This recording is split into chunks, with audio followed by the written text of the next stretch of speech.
എറണാകുളം എടത്തല മാളക്കപ്പടിയിലാണ് ആക്രി ഗോഡൌണിന് തീപിടിച്ചത്. ഫയർഫോഴ്സിന്റെ 5 യൂണിറ്റുകൾ സ്ഥലത്തെത്തി തീയണയ്ക്കാനുള്ള ശ്രമം നടക്കുകയാണ്. പഞ്ചായത്ത് സ്റ്റോപ്പ് മെമ്മോ കൊടുത്ത ഗോഡൌണിലാണ് തീപിടുത്തമുണ്ടായത്. എടത്തല പഞ്ചായത്ത് അധികൃതർ സ്ഥലത്തെത്തിയിട്ടുണ്ട്.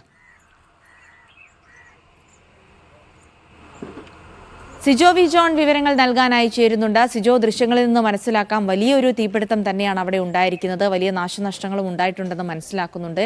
എന്താണ് സംഭവിച്ചതെന്നാണ് ലഭിക്കുന്ന വിവരം? തീ പൂർണ്ണമായി അണയ്ക്കാൻ കഴിഞ്ഞോ?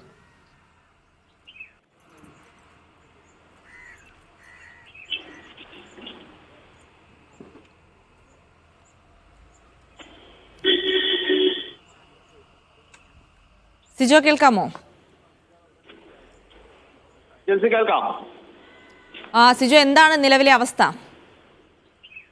തീ പൂർണ്ണമായും നിയന്ത്രണ വിധേയമായിട്ടില്ല. അതിനുള്ള ശ്രമങ്ങൾ തുടരുകയാണ്. നിലവിൽ 5 ഫയർഫോഴ്സ് യൂണിറ്റുകളാണ് സ്ഥലത്തെത്തിയിരിക്കുന്നത്.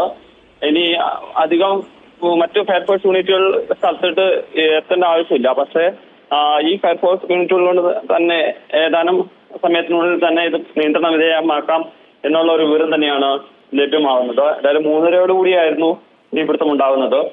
തീ ഉയർന്ന് വന്നതിന് പിന്നാലെ അവിടെ ഉണ്ടായിരുന്ന ആളുകൾ തന്നെ ഇത് കാണുന്നു. അവർ ഇവരെ ഫയർഫോഴ്സിനെ വിവരം അറിയിക്കുകയായിരുന്നു. പുറത്തുള്ള സമയം ആയതുകൊണ്ട് തന്നെ അല്പം വൈകിയാണ് ഫയർഫോഴ്സ് കൂടുതൽ യൂണിറ്റുകൾ അങ്ങോട്ട് എത്തുന്ന ഒരു സാഹചര്യം ഉണ്ടായിരുന്നത്. എന്തായാലും പരമാവധി തീ നിയന്ത്രണ വിധേയമാക്കാനുള്ള ശ്രമങ്ങൾ തന്നെയാണ് ഇപ്പോൾ നടത്തിക്കൊണ്ടിരിക്കുന്നത്. ഏറ്റവും പുതിയതായി ലഭിക്കുന്ന വിവരം അനുസരിച്ച് ഇത്തരത്തിൽ ഒരു ഗോഡൌൺ പ്രവർത്തിച്ചിരുന്നത് അതിന് അനുമതി ഉണ്ടായിരുന്നില്ല എന്നുള്ളതാണ്. പഞ്ചായത്ത് സ്റ്റോപ്പ് മെമ്മോ കൊടുത്തിരുന്ന ഒരു ഗോഡൌൺ ആണ് ഇപ്പോൾ തീ പിടിച്ചിരിക്കുന്നത്.